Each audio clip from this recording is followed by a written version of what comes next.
నేను మీ బాణాలు రెడ్డప్పాచారి. ఈరోజు మనం హైదరాబాద్ నుండి అమ్మాయికి, అబ్బాయికి పెళ్లి చేశారు. చేస్తే వీళ్ళిద్దరూ విడిపోయే పరిస్థితి అనేది వచ్చిందనమాట. అమ్మాయి వాళ్ళ ఇంటికి వెళ్ళిపోయింది. వస్తుందా రాదా అనేది ఒక ప్రశ్న. మళ్ళీ వీరిద్దరికి ఏమైనా 2 వివాహాలు ఉన్నాయా అనేది రెండవ ప్రశ్న. వీళ్ళు కలుసుకుంటారా లేదా అనేది బలమైన ప్రశ్న. అయితే చూద్దాం. ఇది అబ్బాయి జాతకం. ఇది అమ్మాయి జాతకం. ఇది రాశికుండలు అనమాట. అంటే వీళ్ళిద్దరికి ఒకటే ఇది ఉందన్నమాట. ఇద్దరు పౌర్ణమి రోజే పుట్టారు, ఇద్దరు శనివారం రోజే పుట్టారు. మరి శనివారంలో పుట్టారు, పౌర్ణమి దినాల్లో పుట్టారు. అయితే ఇద్దరిది కూడా మిథున లగ్నం అబ్బాయిది అయింది, కన్యా లగ్నం అమ్మాయి అయింది. అంటే లగ్నాధిపతి ఎవరు? బుధుడే. అక్కడ లగ్నాధిపతి బుధుడే. ఇక్కడ 7వ స్థానాధిపతి గురువే. ఎంత బలం ఉన్నాడు? 75% బలం. ఓకే, అబ్బాయి జాతకంలో. అమ్మాయి జాతకంలో గురువు 7వ స్థానాధిపతి. ఎంత బలం ఉన్నాడు? 100% బలం. ఇప్పుడు చెప్పండి, వీళ్ళు ఇద్దరు ఇడిపోయే అవకాశాలు ఉన్నాయా? మిథున లగ్నం, కన్యా లగ్నం. అయితే ఇక్కడ ఏం జరిగింది? మిథున లగ్నం అనేది కూడా ఒక కామలగ్నం, కన్యా లగ్నం అనేది కూడా ఒక కామలగ్నం.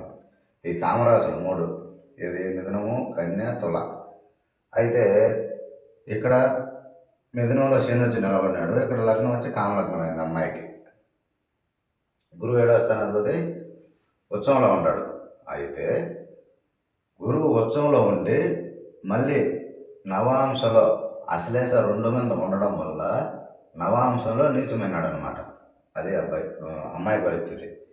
అయితే ఇంకా అబ్బాయి పరిస్థితికి వస్తే గురువు ఉత్తరాభాద్ర, అంటే ఉత్తరాభాద్ర 1 మీద ఉన్నాడు. నవాంశంలో ఎక్కడికి వెళ్తాడు? ఉత్తరాభాద్ర 1 మీద అంటే నవాంశంలో సింహంలోకి వెళ్తాడు, స్వక్షేత్రంలోకి వెళ్తాడు. అంటే రవి స్వక్షేత్రంలోకి గురువు పోతా ఉన్నాడు. అదేవిధంగా ఈ అమ్మాయికి వచ్చి 7వ స్థానాధిపతి నవాంశంలో శని ఇంట్లోకి పోతున్నాడు. అంటే తండ్రి కొడుకుల ఇంట్లోకి 7వ స్థానాధిపతులు ఇద్దరు జాతకాల్లో కూడా పోతూ ఉంటారు. అంటే పాపక్షేత్రాల్లోకి వెళ్తూ ఉంటారు. దానివల్ల వీళ్ళు విడిపోవాలని డిసైడ్ అనేది తీసుకున్నారనమాట. కానీ ఈ జాతకంలో బలం వచ్చే 75%, 100% ఉంది.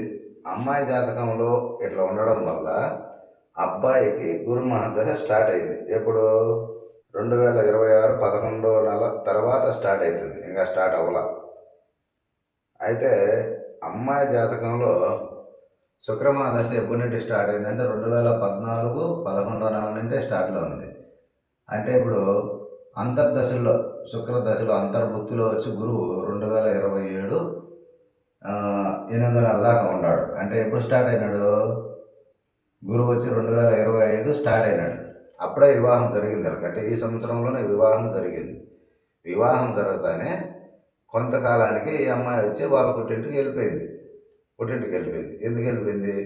గురువు ఉత్సవంలో ఉన్నాడు, 100% పావాల్సిన అవసరం లేదు. కానీ గురువు నవాంశంలో ఇక్కడ ఉన్నాడు. అంటే నవాంశం క్రియేట్ అవుతా ఉంది కొద్దిగా. అయితే మళ్ళీ అమ్మాయి వస్తుంది. ఈ దశాకాలం, అంతర్దశాకాలం అయిపోయే సమయానికి 2027 8వ నెలకంతా మళ్ళీ అమ్మాయి కలుసుకుంటుంది. కలుసుకోకుండా పోయేదేనే లేదు.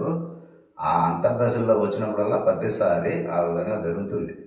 గురుమహర్ దశ అనేది అమ్మాయికి ఎప్పుడు వస్తుంది? 2042కి వస్తుంది. అప్పట్లో ఏం కాదు, అప్పుడు పిల్లలు పుడతారు. పిల్లల జాతకాలన్నింటి తల్లిదండ్రులు బాగుండే విధంగా సెట్ చేసుకుంటే సరిపోతుంది. ఈ అబ్బాయి వచ్చి 8/8/1998 పుట్టాడు. అది కూడా శనివారం. అమ్మాయి వచ్చి శనివారమే పుట్టింది. అది కూడా తిథి పౌర్ణమి. అబ్బాయిది కూడా తిథి పౌర్ణమి. ఇద్దరు పౌర్ణమి రోజే పుట్టారు. మరి ఇద్దరు పౌర్ణమి రోజే పుట్టారు. ఇద్దరికి లగ్నము కన్యా, మిథునం అయింది. మిథునం అంటే ఇది పురుష లగ్నం, ఇది వచ్చేసింది స్త్రీ లగ్నం. పురుష లగ్నం, కామరాశి. అయితే గురువు 7వ స్థానాధిపతి పురుషుడే, ఇద్దరికి పురుషుడే. 7వ స్థానాధిపతి గురువు అయితే పురుషుడు కదా, ఇద్దరికి పురుషుడే రావడం వల్ల ఇక్కడ వీళ్ళకు అనేది ఈ సమస్య వచ్చింది. ఇంకోటి ఏంటంటే అమ్మాయి రాక్షస గుణం తగ్గదు. అమ్మాయి రాక్షస గుణం కాబట్టి తగ్గదు. అబ్బాయి దేవగుణం. అబ్బాయి తగ్గాలి.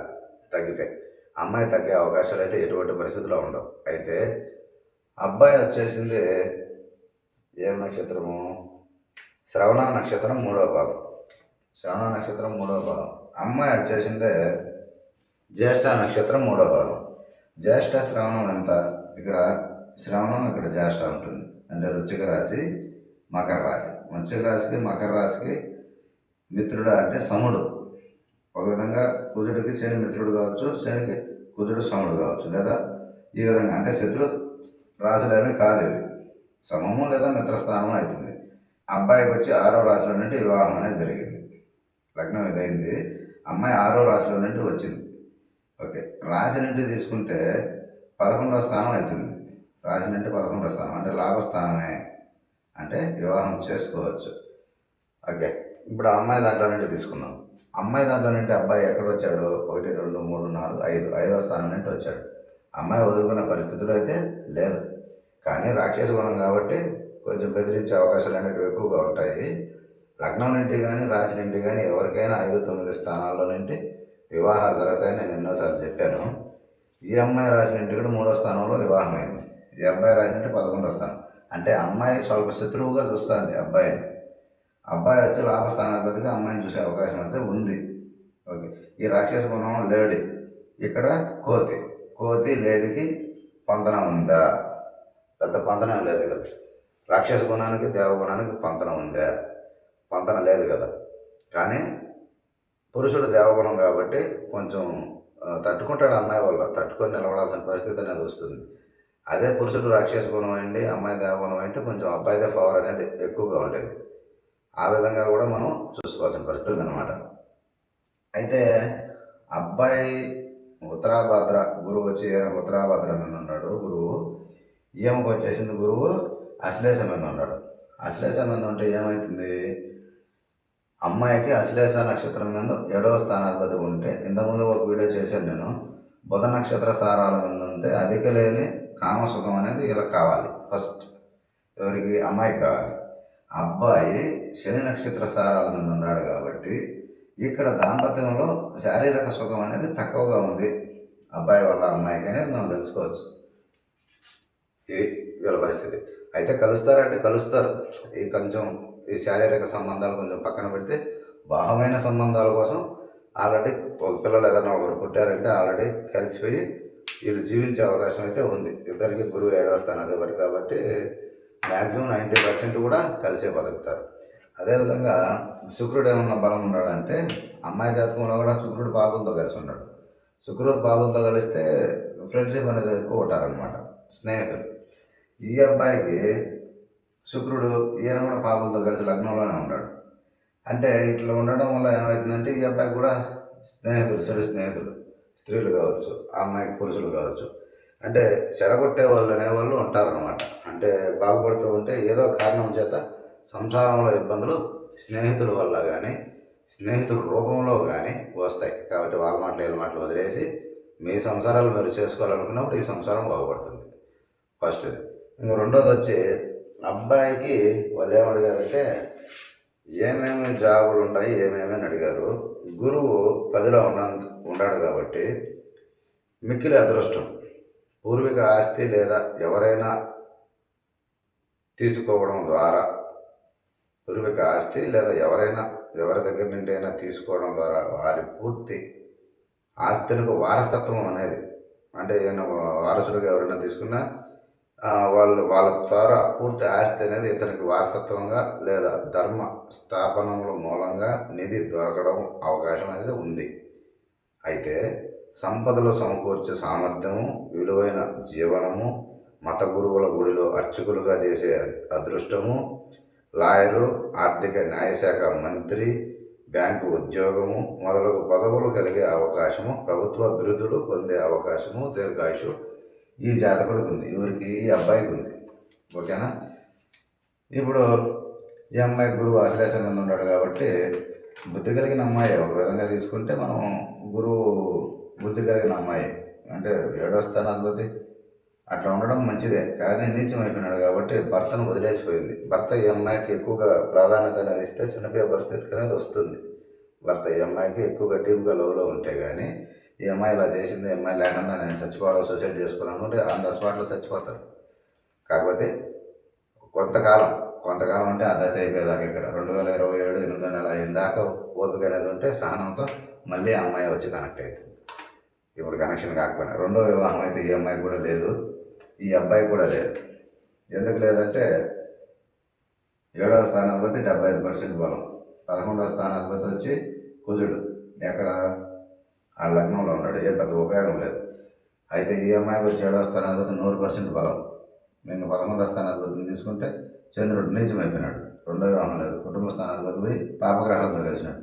మూడో వివాహం పాపలతో జరిగితే అమ్మాయికి అది మంచి వివాహం జరగదు, బ్యాడ్గా ఉంటుంది, చాలా బ్యాడ్గా ఉంటుంది, చాలా కష్టాలు అనేవి ఉంటుంది. ఇంకొక విషయం ఏమంటే ఈ అమ్మాయి శుక్రుడు వచ్చే రోహిణి నక్షత్రం కింద ఉన్నాడు. కుటుంబ జీవితంలో కష్టాలు అనేవి ఈ పాపకు ఉంటాయి. ఈ పాపకు శుక్రుడు ఆ విధంగా ఉన్నాడు కాబట్టి కుటుంబ జీవితంలో కష్టాలను ఎదుర్కొని తొక్కోవాల్సిన పరిస్థితి అనేది ఈ జాతకురాలకు అనేది ఉంటుంది అనమాట. ఇంకా అబ్బాయికి వచ్చి ఇంకా ఆల్రెడీ చెప్పేసా, ఇంకా అయితే అబ్బాయికి ఇంకా చాలా అడిగారు వాళ్ళు, అవి కూడా చెప్పేస్తారు. లగ్నంలో 2 గ్రహాలు కుజుడు శుక్రుడు, లగ్నంలో 2 గ్రహాలు, వాటి ఫలితాలు ఏమి?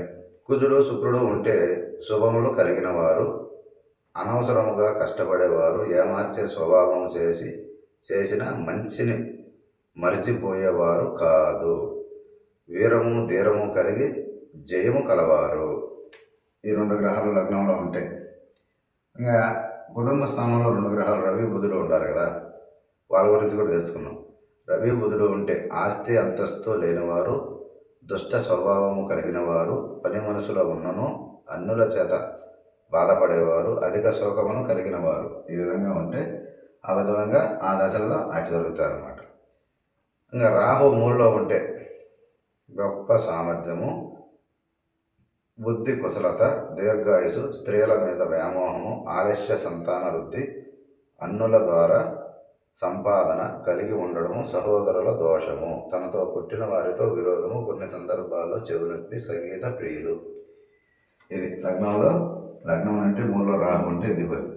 ఇంకా లగ్నం అంటే 8వ శని చంద్రుడు ఉన్నాడు.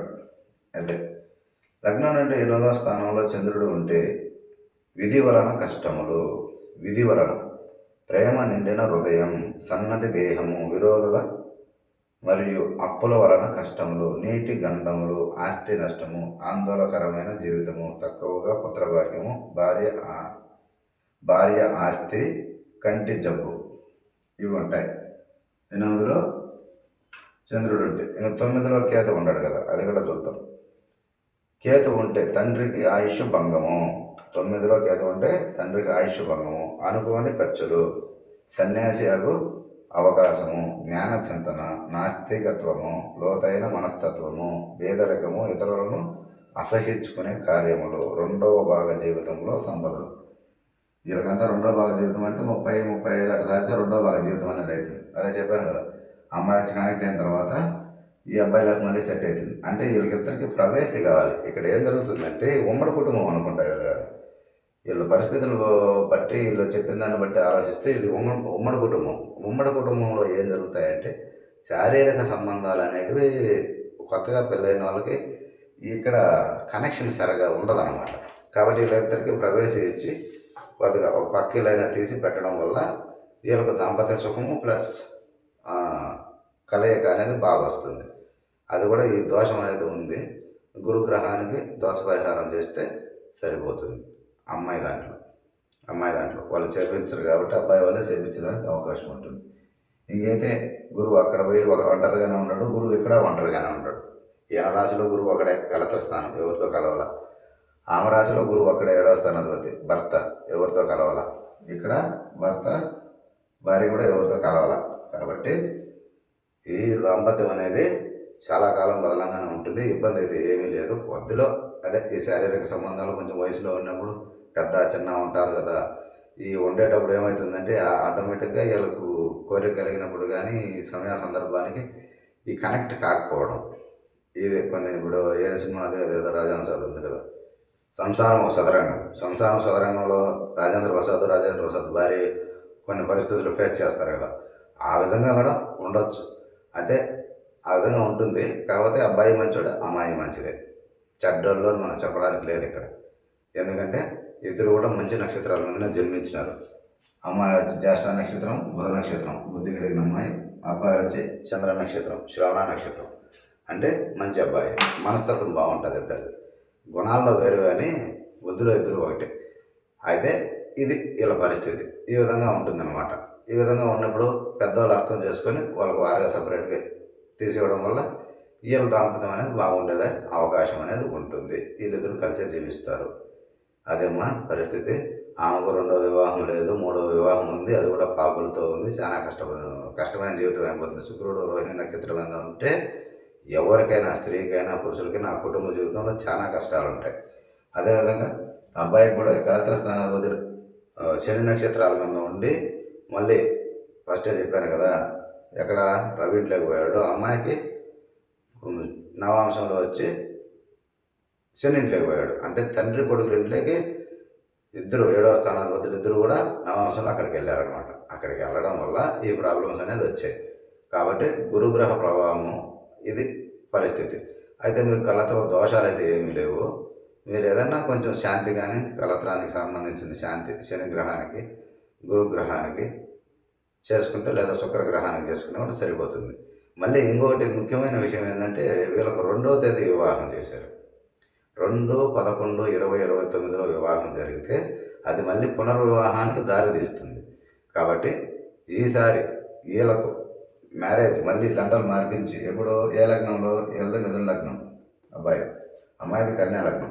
కాబట్టి ఈ లగ్నాలు వచ్చే విధంగా మీరు మంచి పౌర్ణమి రోజులు జన్మించారు కాబట్టి పౌర్ణమి తిథి వచ్చినప్పుడు ఈ లగ్నం పెట్టి వీళ్ళకి మళ్ళీ దండలు మార్పించి ఆ మాంగళ్యాన్ని తీసి మరీ ఇంకొక మాంగళ్యాన్ని కట్టంటే దోష పరిహారం అయిపోతుంది. అంతే సింపుల్. అయితే ఆ రోజు 2/11/2029 రాకుండా చూసుకోండి. అంతే వారం ఏదైనా మంచిది పెట్టుకొని ఆ సమయంలో అది పొగలు కావచ్చు సాయంత్రం కావచ్చు ఆ లగ్నాలు వచ్చేట కింద మ్యారేజ్ మళ్ళీ చేయించండి. దోష పరిహారం కూడా అవుతుంది. అదేవిధంగా అభిషేకాలు కూడా ఏదైనా ఉంటే చేయించండి. ఆ గ్రహాలు సరిపోతుందమ్మా. ఇద్దరు దాంపత్యం సెట్ అయిపోతుంది. ఒకరినొకరు బాగా అర్థం చేసుకొని ఇలా పిల్లలు పుట్టేటప్పుడు మీరు ఏం చేస్తారంటే తల్లిదండ్రి ఒకే గ్రహం కావాలంటే ఇప్పుడు ఉదాహరణకి ఇక్కడ చూడండి, మనకు ఉదాహరణకి ఇప్పుడు మిథున లగ్నం 7వ స్థానాధిపతి 10వ స్థానాధిపతి అటైనారా. ఇప్పుడు కన్యా లగ్నం తీసుకున్నాం.